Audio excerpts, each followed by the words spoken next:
खुदावंद यीशु मसीह की सलामती आपके साथ हो। आज 28 नवंबर 2022 है।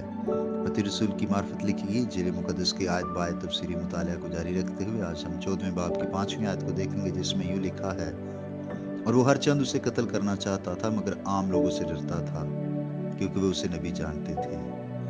आमीन।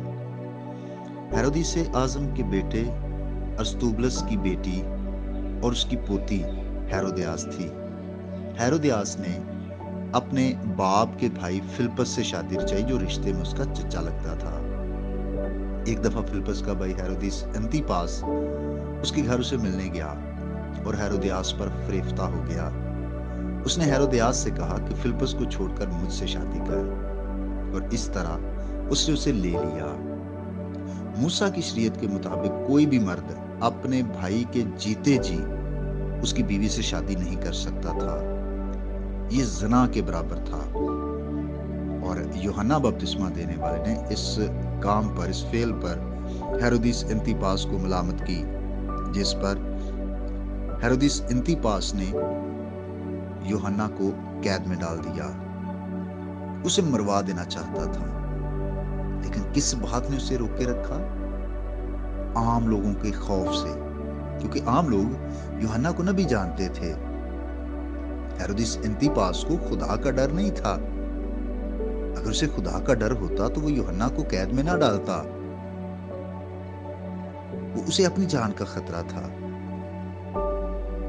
क्योंकि उसे ये था कि लोग यूहन्ना बपतिस्मा देने वाले को नबी समझते हैं, और अगर मैं यूहन्ना को नुकसान पहुंचाता हूं तो मुमकिन है लोग मेरी जान ले लें।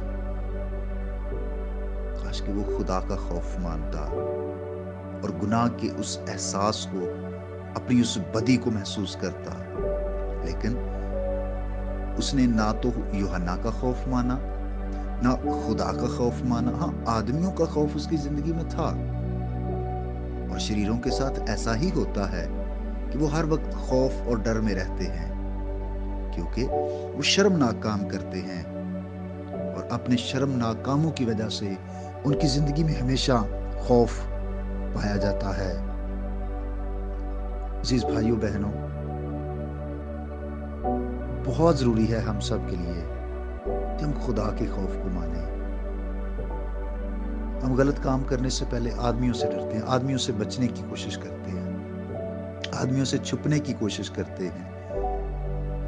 क्या हम खुदा से भी छुप सकते हैं? काश कि खुदा का खौफ, खुदा का डर, खुदा का अदब, उसकी हुजूरी का एहसास हमारी जिंदगी में आ जाए। खुदा आपके साथ हो। आइए हम दुआ करें।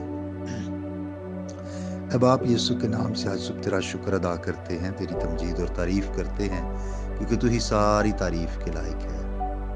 ऐ खुदा, बख्श दे के हमारी जिंदगी में सदा तेरा खौफ कायम रहे।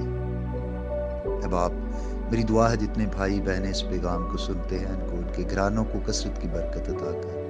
आसमान तेरे लोगों के लिए खुला रहे और हर तरह की ज़रूरियात को भी पूरा कर।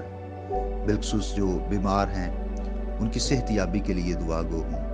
मसीह के नाम से खुदा उनके दुख, तकलीफ और बीमारी को दूर फरमा। बहाली और शादमानी के दिन और ताजगी के दिन अपने लोगों को बख्श दे। खुदा अपने लोगों की बड़ी हिफाजत कर और हमें आज के दिन अपनी मर्जी के मुताबिक चलाना, मसीह के नाम से, आमीन। मेरा नाम बिशारत मसीह है और ये पैगाम आपको इवेंजेलिकल चर्च अटक की तरफ से भेजा गया। तक हमारा चैनल सब्सक्राइब नहीं किया तो अभी सब्सक्राइब करें और बेल आइकॉन को क्लिक करके हमारी लेटेस्ट वीडियोस के बारे में अपडेट जानें।